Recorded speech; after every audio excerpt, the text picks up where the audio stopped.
মন্দির যতই করো, বাড়ির পায়খানা ঠিক নাই, প্রস্রাবখানা ঠিক নাই, মন্দির এটা করে হরিবল করো, ওতে কাজ হবে কি? মন্দির করার আগে যে বাড়ির পায়খানা প্রস্রাবখানা ঠিক না হয়, ও তো কোনো মানুষের মধ্যেই গণ্য নয়। কারণ ওখানে থাকে মাটির মূর্তি, আর আমার মায়েরা হচ্ছে জ্যান্ত মূর্তি। তো সে যখন পায়খানা প্রস্রাবখানায় যায়, তার যদি বেড়া না থাকে, পরপুরুষে যদি তার শরীর দেখে, তাহলে তুমি ওই মূর্তি করে কোন লাভ করবা? বলুন, রাধে রাধে। তাহলে আগে কোনটা প্রয়োজন? আগে কোনটা প্রয়োজন? কেন আপনার তো 2 পয়সা হইলেই মন্দিরেটা কইরে গাছতলায় বটতলায়। হিন্দু এলাকার কিছু মন্দির দেখে যে কি বকাবকি দিবার ইচ্ছা করে, এই সারাল জাতের এখনো বুদ্ধি হয় না। ওই আশপাশ সময় দেখলাম ওই ব্রিজের ওই পারে মন্দির একখান করিয়ে দিছে, আছে না? প্রতিদিন সেবা পূজা হয়। তো এই যে কয় হাজার টাকা, ওই ইলেকশনের টাকা হইতে পারে, অবৈধ টাকা হইতে পারে, কিংবা পরিশ্রমের টাকা হইতে পারে, 4খান টিন দিয়ে মন্দির একখান কইরে খালি জায়গা দখল করছে, তার যদি সেবা পূজা না হয়, আপনার তো অপরাধ হবে। ওই মন্দিরের দরজা নাই, কুকুরে যাইয়ে প্রস্রাব করতে পারে। মন্দিরের যদি যত্ন নেন, ইঁদুর যাইয়ে বাসা বাঁধতে পারে, পারে কিনা? বলুন, রাধে রাধে। তাহলে এই মন্দির করে আপনাদের কি লাভ বলুন? এই যে লোক দেখানো ধর্ম করার চেয়ে আপনি ঘরে বসে হরি নাম করেন, আপনার জীবন ধন্য হবে। কি সাধু বাবারা কষ্ট পাচ্ছেন নাকি আমার কথায়? বলুন, বিবেচনা করে দেখুন। আমি মন্দির করে যদি মাঠের মাঝে রেখে দেই, আমার ধর্মকে যদি আমি রক্ষা না করতে পারি, অন্য ধর্মের লোক এসে আমার ধর্মকে রক্ষা করবে? করবে না। তো আমার মাকে যদি আমি খেতে না দেই, শাশুড়িকে খেতে দিলাম, এই যারা নিজের মা বাবাকে খেতে দেয় না, নিজের ভাইয়ের সাথে সম্পর্ক ভালো রাখে না, ভাইয়ে ভাইয়ে দ্বন্দ্ব বাঁধায়, নিজের ভাই বোনের সাথে সম্পর্ক রাখবে না, প্রতিবেশীর সাথে সম্পর্ক রাখে না, ওই শ্বশুর শাশুড়ি শালা শালির সাথে ভালো সম্পর্ক, এদের জন্য একটা গান আছে, বলবো নাকি? একটা কলি বলি, হ্যাঁ আপনারা কি বলেন? বলবো? সত্যি বলবো? রাগ হবেন না তো? আবার কমেন্ট পড়লে বা চেপবেন না তো? বাজাইস নে, গান গাবো না, খালি পথটা বলি। এগো অবস্থা হইলো, শালায় ডাকে বাবা বলে, শ্বশুরে কয় ভাইরা ভাই, আনন্দের আর সীমা নাই।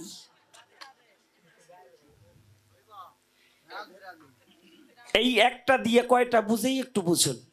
শালায় ডাকে বাবা বলে, শ্বশুরে কয় ভাইরা ভাই, আনন্দের আর তো সীমা নাই। তাই এরা কারা? যারা নিজের ধর্মের কথা না মেনে, নিজের ধর্মকে ভালো না বেশে অন্য জায়গা যাইয়ে ঘষাঘষি করে, এই যে ওই জাত তারা। আছে কিনা? এরকম আছে কিনা বলুন না কেন? তাইলে এই যে একটা জাতি, ওরা আমার সনাতনী নয়। তাই আমি চরণে হাত রেখে বলছি, কেউ দয়া করে আত্মীয়র সাথে সম্পর্ক রাখবেন। আত্মীয়কে দূরে ঠেলা যাবে না, সুসম্পর্ক রাখতে হবে। কিন্তু শ্বশুর বাড়ির আত্মীয় এনে ঘরের মাতবাড়ি তারে দিলে ওই বংশ বিনাশ হবে হবে হবে। তা মহাভারত প্রমাণ করছে। ওই যদি শকুনিরে মাতবাড়ি না দিত, তাহলে কুরু বংশ ধ্বংস। রাধে রাধে। সাধু বাবারা একটু বিবেচনা করেন। এরকম হাজারো প্রমাণ আছে, নাম বলবো না। এই বাংলাদেশে আমি বহুত জায়গায় গিয়েছি, এরকম বহুত প্রমাণ আছে, ওই রকম শেষ। এই জন্য চরণে হাত রেখে বলছি, এই যে মহাভারতে ওই যে জিনিস খান, ওই জিনিস খান সব জানতো। জানেন, মহাভারতে কৃষ্ণের পর বুদ্ধিমান কিন্তু শকুনি। কৃষ্ণ সাক্ষাৎ ভগবান বিধায় কৃষ্ণের সাথে পারে নাই, না হলে অন্য কোনো কিছু হইলে ও ফেলাই দিত। কায়দা আছে, কিন্তু কায়দা আছে না? দেখবেন আপনাদের গ্রামেও কিন্তু এরকম শকুনি 2-1টা আছে। এই শকুনি গুলা কারা জানেন? গ্রামে ভালো কাজে যারা আলবাদাই দেয়। ওরা মাতবার হইতে পারে, আবার অমাতবার হইতে পারে। কিছু মাতবার আছে শকুনির মতো, ওরা ওই দুই পক্ষে ঝগড়া লাগাই দিয়ে খালি হ্যাঁ হরিবল হরিবল করে দুই পাতে, একবার দিনে খায় এক জায়গাতে, রাত্রে খায় আর এক জায়গাতে। এরকম মাতবার আছে নাকি? না, এ গ্রামে নাই। আর থাকলে তো সেটা বুঝবে যে আমারই বলে। তো এইবার বুঝুন, আরে দাঁড়ান আসতেছি, আপনাকে পাড়ায়ও যাবানি। আমার কথা হচ্ছে বাস্তবমুখী কথা বলতে হবে, যাতে জীবনের কিছু পরিবর্তন ঘটে। তো আজকে কি করেছে, শকুনি এসে দুর্যোধনকে ডাকছে। দুর্যোধন, হ্যাঁ মামা, তোমাকে আমি একটা কথা বলছি। কি?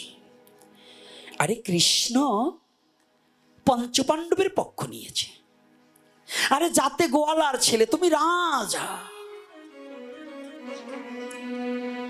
গোয়ালার ছেলে কি তোমার সাথে পারে? ওর বাড়িতে একটু আছেই দুধ,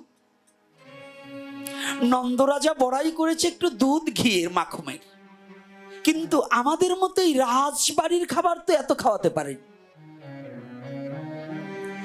একটা কথা কি, তুমি যদি কোনো খাওয়ার লোভ দিয়ে একটু খাওয়াইয়ে ভুলাইয়ে যদি কৃষ্ণকে একবার তোমাদের পক্ষে আনতে পারো, তাহলে ফাইনাল। কি আছে না? কথাটা বুঝতে পেরেছেন? দুর্যোধন মনে মনে চিন্তা করলেন, কথাটা তো সত্য। কৃষ্ণ, আমি রাজা, আমি যা খাই কৃষ্ণ পাবে কোথায়? রাধে রাধে। এই যে কর্তারা অনেক বড় লোক, টেটনা বড় লোক আছে না, টেটনা বড় লোক, কয়টা অবৈধ টাকা ঘুষ ঠুস খাইয়া কিংবা পরের সম্পদ মাইরে কয়টা বিল্ডিং ঠেলিং কইরা সাধুকে নিমন্ত্রণ দিয়া, ওই একটু এখন সাধুরা আবার ডিজিটাল রান্না শিখছে। আগে কিন্তু আমাদের ছোটবেলায় খেসারি ডেলের খিচুড়ি যা স্বাদ লাগতো, এখন ছানার পনির ওই স্বাদ লাগে না। এই যে কয়দিন গেলেই কয়, বাবা এইটা তো খাইলাম না। কোনটা? ওই যে ছানার রসা, ধুকা, কাশ্মীরি, আরো কত কায়দার। আজকাল আবার এক গ্রুপ বাইরেছে বৈদিক মাছ। হ্যাঁ, বৈদিক আবার ওই যে শিক কাবাব, জানেন তো না, গেলে বুঝবেন, বিভিন্ন জায়গায় গেলে বুঝবেন। ওই চিকন চিকন বাঁশ কাইটটা সয়াবিন ঢুকেই দিয়ে আবার কেমনে কেমনে করে জানি না। তা যেটা কাবাব বলিস, ওই যদি নিরামিষই হোক তাহলে তো তুই ওই মনে করেই খাচ্ছিস। কয় মশলা দিলাম মাংসের পরিবর্তে, মাংসের টেস্ট হবে। অনেক নিরামিষ বুঝি ছাগলের দলে ইয়ে খায়, ওকে আমি নিরামিষ বুঝি বলি না, ওরা এর চেয়ে আমিষ খাওয়া ভালো। কারণ ওইটার পরিবর্তে যদি আমার আর একটা খেতে হয়, তাহলে আমার লোভ তো যায় নাই, তাহলে ওটা খেতে আমার দোষ কি? বলো না গো, রাধে রাধে রাধে রাধে। আমি নিরামিষ খাবো কেন? আমার লোভটাকে সম্বরণ করার জন্য, এই তো সাধনা নাকি? কিন্তু যদি আমি বলি মাংসের পরিবর্তে, কাবাবের পরিবর্তে, ওই পুরা মাংসের পরিবর্তে এই করে খাচ্ছি, তাহলে ওইটাই খাও বাবা। তোমার ওই ভঙ্গি দেখাইয়া জগতের টাকা কয়টা নষ্ট করার দরকার নেই। তবে লোভে যে সবকিছু হয় না, এটা কিন্তু সবাই জানে না। দুর্যোধন মনে মনে চিন্তা করছে, গোয়ালার ছেলে কৃষ্ণ এ খাবার, আর পঞ্চপাণ্ডবরা ওরা পাবে কোথায়? আমি রাজা, আর পঞ্চপাণ্ডবরা তো রাজা নয়। অভক্ত পাষণ্ড যারা, ভক্তের মর্ম কি বুঝবে তারা? এই বিশ্ব জগতের মাঝে ভগবানকে কোনো ধনী পায় না, কোনো মানি পায় না, কোনো জ্ঞানী পায় না, একমাত্র ভক্তাধীন ভগবান। এই হলো শাস্ত্রের বিধান। ভক্ত ছাড়া কোনোদিনই ভগবানকে পাওয়া যায় না।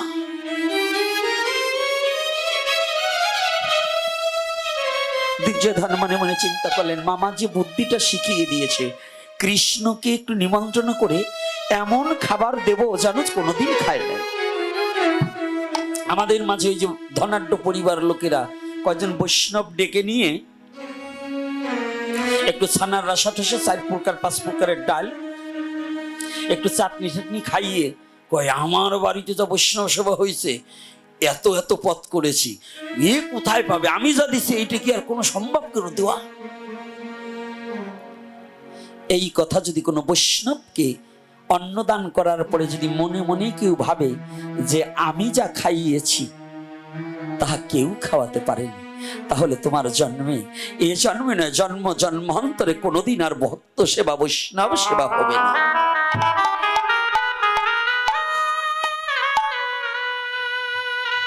কোনোদিন হবে না। বৈষ্ণব সেবা দিয়ে যদি বিন্দু মাত্র অহংকারের লেশ থাকে তাহলে তার দ্বারা বৈষ্ণব সেবা হয় না। বৈষ্ণব সেবার মর্ম এখন উঠে গেছে সমাজ থেকে। আগে জানেন, ছোটবেলায় দর্শন করেছি, ওই খেসারি তেলে খিচুড়ি রান্না করে যখন ভক্তরা বসতো, যে গাইরস্থ কর্তা বৈষ্ণব সেবা দিত, ছোট নেই বড় নেই সবাইকে চরণ জল করাতো, সবাইকে তিলক চন্দন দিয়ে বসাতো।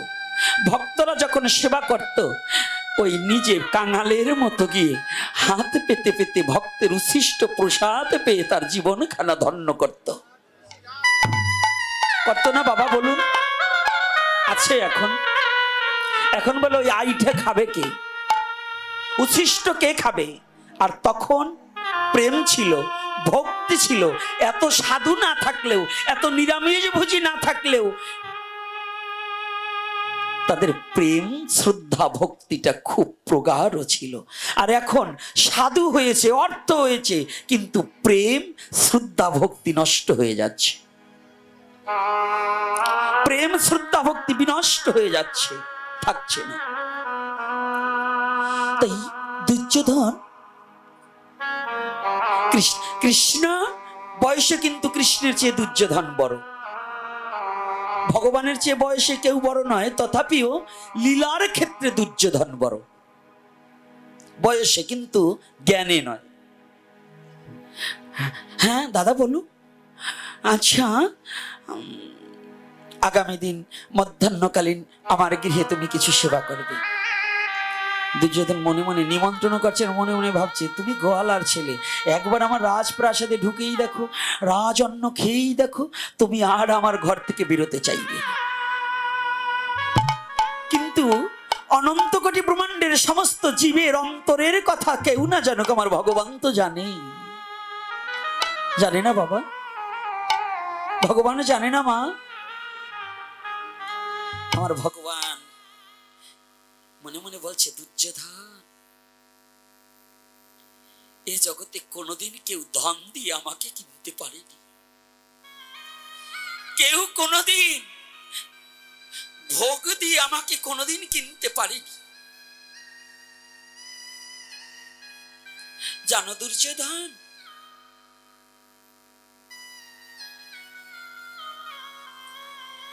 ভক্তের উচ্ছিষ্টই আমি কারি কারি খাই, অভক্তের দ্রব্য পানে ফিরে নাহি চাই। দুর্যোধন, আজ যে খাওয়ার লোভ দিয়ে তোমার গৃহে আমাকে নিতে চাচ্ছ, আমি ওই খাবারের প্রত্যাশী নই। যদি কোনো ভক্ত কেবল মাত্র হা কৃষ্ণ বলে দুফোঁটা নয়নের জলে ভেসে ভেসে যদি কোনোদিন কোনো ভক্ত আমাকে ভালোবেসে ডাকতে পারে, আমি যে তার হয়ে যাই ভক্তাধীন ভগবান। হরি বল,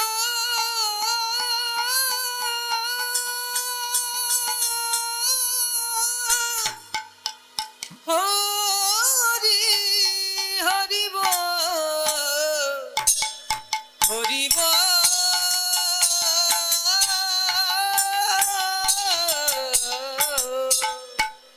হরি হরি বল। দুর্যোধন, আমাকে কখনো খাওয়ার লোভ দিয়ে কেউ কোনোদিন ক্রয় করতে পারে, তবে তুমি যখন বলেছ আমি যাব। কিন্তু দুর্যোধনের মন্ত্রী ছিলেন বিদুর, দিনহীন কাঙাল। এখন বর্তমান আমাদের যুগের যে রাজা মন্ত্রীরা, ভিখারির বাচ্চা যদি এমপি হয়, বছর ঘুরতে না ঘুরতে দেখবেন এই দেশে জমি জমা জোর করেই হোক ভূমিদস্যু হয়ে অস্ত্র ঠেকিয়ে নিলেও জমি নিয়ে নিয়ে বিল্ডিং করবে, প্রপার্টি করবে, অনেক কিছু করে নেয়। দেখবেন এক টাইম যদি মন্ত্রিত্ব থাকে সে অনেক কিছু করে নিতে পারে, বিদেশে কত বাড়ি গাড়ি করতে পারে। আর সনাতন ধর্মের যারা রাজমন্ত্রী ছিল তারা কোনোদিন ওই রাজার যে নির্ধারিত বেতন ইহার বাইরে দুটো পয়সা কোনোদিন নিত না। বলে না গো রাধে রাধে। বিদুর কিন্তু দিনহীন কাঙাল, কোনো মতে দুটো অন্ন কোনোভাবে জীবন যাপন করে কাটায়। কিন্তু ঘরে যে বিদুরের স্ত্রী যাহা বেতন পায় তাতে একটা বস্ত্র কেনার মতো পরিবেশ, তবু অসৎ নয়। দুর্যোধনের রাজ্যের, দুর্যোধনের রাজপ্রাসাদে থেকেও বিদুরের মতো এত সচ্চরিত্রবান আর কোথাও পাওয়া যাবে। আসুন, বিদুরের মতো এত নিষ্ঠা এবং এত ধর্মপরায়ণতা, এত বড় খল জেনেও বিদুরকে মন্ত্রিত্ব পদ দিয়ে বসিয়ে রেখেছে। এটা কিন্তু ধৃতরাষ্ট্র নির্দেশেই মন্ত্রিত্ব হয়েছে, কারণ বিদুরের মধ্যে কোনো চতুরতা ছিল না।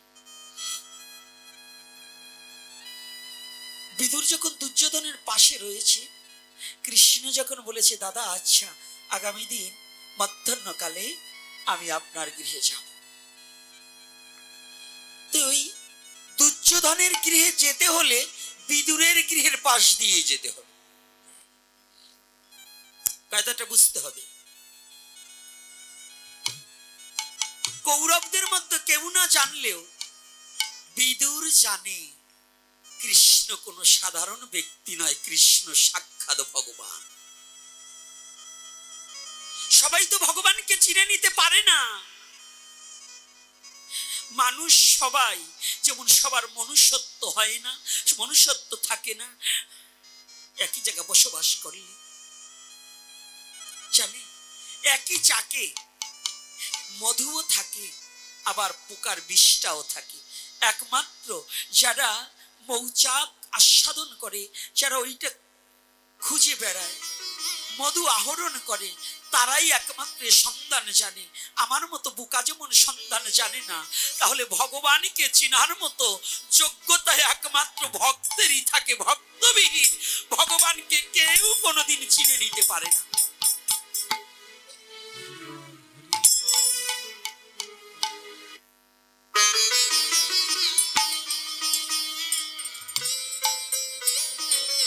দুর্যোধন যখনই শুনেছে ভগবান কৃষ্ণ আজ আগামী দিন যাবে, মনের আনন্দে ধরছে না। জানেন, শুদ্ধ ভক্তের কিছু থাকে না এ জগতে। দেখুন, যারা যারা শুদ্ধ ভক্ত, যারা ভগবানকে ভালোবেসেছে, যারা চিরজন্মের মতো ভগবানকে একবার ভালোবাসতে পেরেছে, এ জগতে তারা দিনহীন কাঙাল, দিন হতে দিন দিনের অধীন। এ জগতে তাদের কিচ্ছু নেই।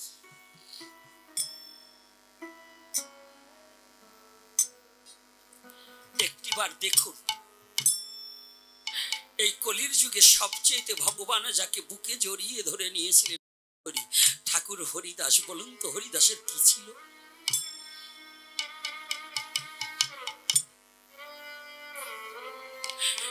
দাপর যুগে ভগবান কৃষ্ণ দ্বারকায় গিয়ে রাজা হয়ে সুদামাকে বক্ষে জড়িয়ে ধরেছিলেন। সুদামার জগতে কি ছিল? এ বিশ্ব জগতে যদি কেউ ভগবানকে পেতে হয়, ও মা ও বাবা, কাঙাল না হলে কোনোদিন ভগবানকে পাওয়া যায়।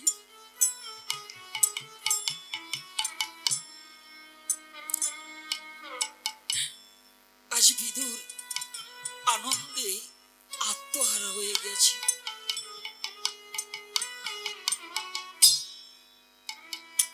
গৃহে ফিরে গিয়ে বিদুরের স্ত্রীকে বলছে, দেখো প্রিয়ে, আজ আমার পরম আনন্দ, জানো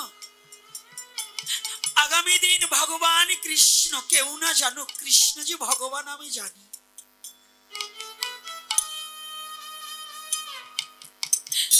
কেউ না জানুক, আমি জানি।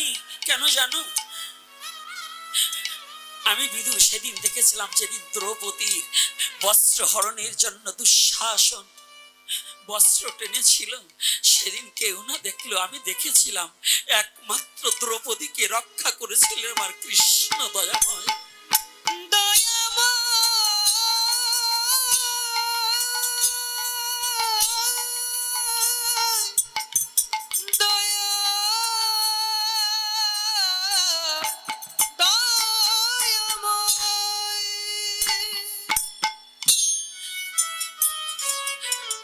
দুর্যোধন কৃষ্ণকে নিমন্ত্রণ করেছে, কিন্তু জানো আমার মনে বড় সাধ ছিল, যদি কৃষ্ণ একবারে সেই তৃণপাতার কুঠিরে আসতো, যদি একটিবার চরণ ধুলা দিত।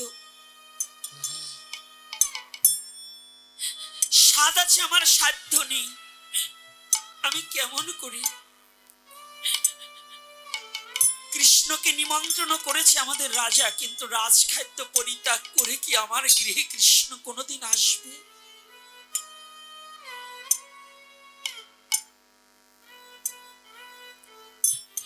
দুজন কথা বলে খুব ভোর হতে না হতেই উঠে দাঁড়িয়ে, উঠে চুপটি করে যে পথ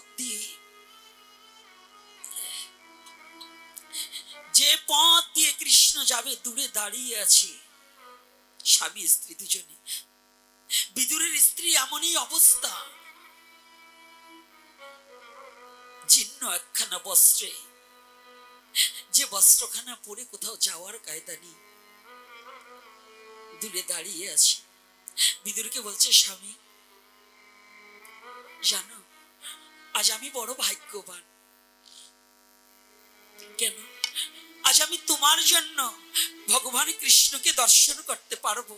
যদিও আমার গৃহে না আসুক, দূর দিয়ে যখন হেঁটে যাবে, আমি দূর হতে নয়নে দর্শন করে আমার পুরা নয়ন দুটি জুড়াইব।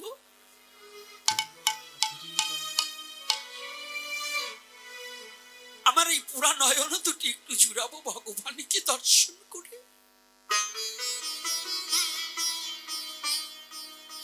অদূরে দুটি করজোড়ে দাঁড়াই কাঁদছি, ঠিক ভগবান কৃষ্ণ চলে যাচ্ছে। ভগবান তো জানে, ভগবান বললেন, দুর্যোধন কোন খাবার দিয়ে কেউ আমাকে কোনোদিন ক্রয় করতে পারে না। ও দুর্যোধন, তোমার এই রাজপ্রাসাদে আমাকে কোনোদিন আটকিয়ে রাখতে পারবে না। ওরে, যদি ভক্তের হৃদয়ে বাসরে যদি কোনো ভক্ত শুদ্ধ চিত্তে আমাকে ডাকে, আমি ভক্তের হৃদয়ে মন্দিরে ধরা পড়ি, আমি কোন রাজপ্রাসাদে নয়।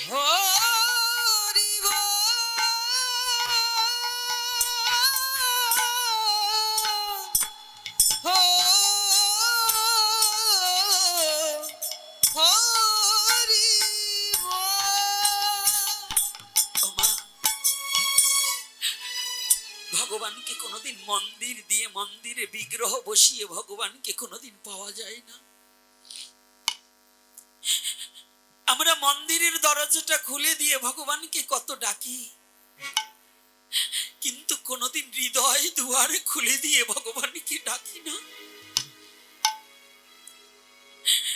ভগবান নিজে মুখে যেখানে বললেন, নাহং বৈকুণ্ঠে যোগিনং হৃদয়ে ন চ মদ ভক্ত যত্র গায়ন্তি তত্র তৃষ্ণামি হে নারদ। আমি যোগী হৃদয়ে থাকি না, আমি বৈকুণ্ঠে থাকি না, আমার ভক্তের হৃদয়ে মাঝে আমি চিরই অবস্থান করিয়া থাকি। জগতে কেউ তো কোথাও পাই না মোরে,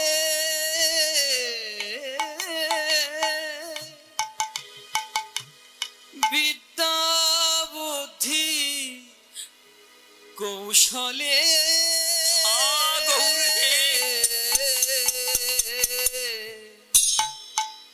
শুদ্ধ ভক্তি সরল প্রেমে বাধায়ামি সব কালে। বাবা, শুদ্ধ ভক্তি সরল প্রেমে বাধায় আমি সব কালে কেউ তো কোথাও পাই না মোরে ও কেউ তো কোথায় পায় না মরে, কেউ তো কোথাও পাই না মোরে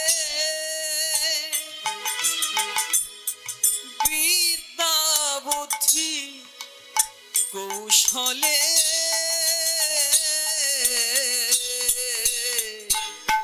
শুদ্ধ ভক্তি সরল প্রেমে বাধায় আমি সব কালে ও শুদ্ধ ভক্তি সরল প্রেমে বাধায় আমি সব কালে।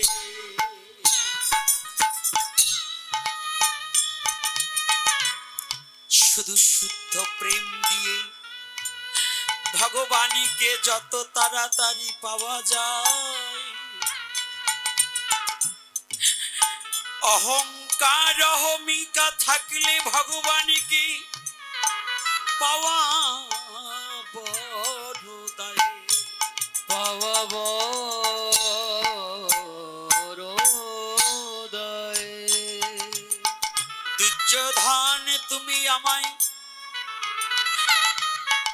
খাইয়ে তোমার কাছে রাখিবারে চাও, রাখিবারে ওরে একজন কৃষ্ণ বলা ভক্তির কাছে তোমার সকল কিছু পাও। তোমার সকল কিছু এই যে মন্দির, ও বাবা, ভগবান মন্দিরে পূজিত নয়, মন্দিরে পূজিত। যদি হৃদয়ে দুয়ারে খুলে যদি কেউ একবার ভগবানকে ডাকিতে পারে, ভগবান কি আর থাকিতে পারে রে?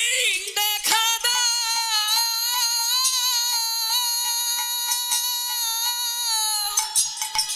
ওগো দয়াময়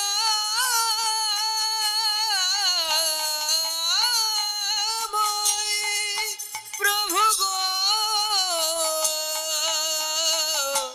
প্রভু দেখা দাও। ও দূরে দাঁড়িয়ে কাঁদছে, ভগবান হেঁটে যাচ্ছে দুর্যোধনের সহিত। অদূরে বিদুর আর বিদুরের স্ত্রী কাঁদছে। দয়াময়, আমার জীবনে এমন কোন সাধনা আছে যে সাধনার দ্বারা তোমাকে পাবো? আমি গোপীনাথ সাধু সেজেছি, হতে পারিনি, তাই কত অহংকার আমার যে আমি বড় সাধু। আর বিদুরের কথা কি, আমি জীবনে এমন কোন সাধনা করেছি যে তোমাকে পাবো?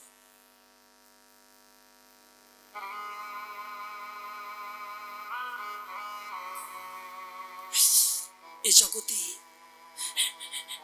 বিদুর বলছি, গোবিন্দ, শুনেছি এ জগতে তোমায় পায় না কেহ থাকতে সুখের লেশ। আছে আমার বলতে যাহা কিছু তুমি সব করে দাও শেষ। আমার বলতে জগতে যাহা কিছু আছে তুমি তো সব শেষ করে দাও, যেন আমার বলতে আর কিছু না থাকে, যেন তোমার চরণে ভিন্ন জগতে আমি আর কিছু না চাই।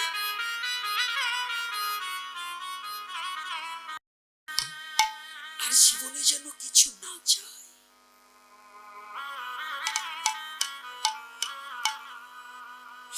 ও জানো দয়াময়, তুমি সব নিতে পারো, তুমি আমাকে দূর দূর করে তাড়িয়ে দিতে পারো। তুমি যাচ্ছ আমি জানি, আমি তোমাকে আনতে পারবো না, তবে জানো আমি কি করব? আমি জানি, কেউ না জানলেও আমি জানি তুমি যে চরণ চিহ্ন ফেলে চলে যাচ্ছ।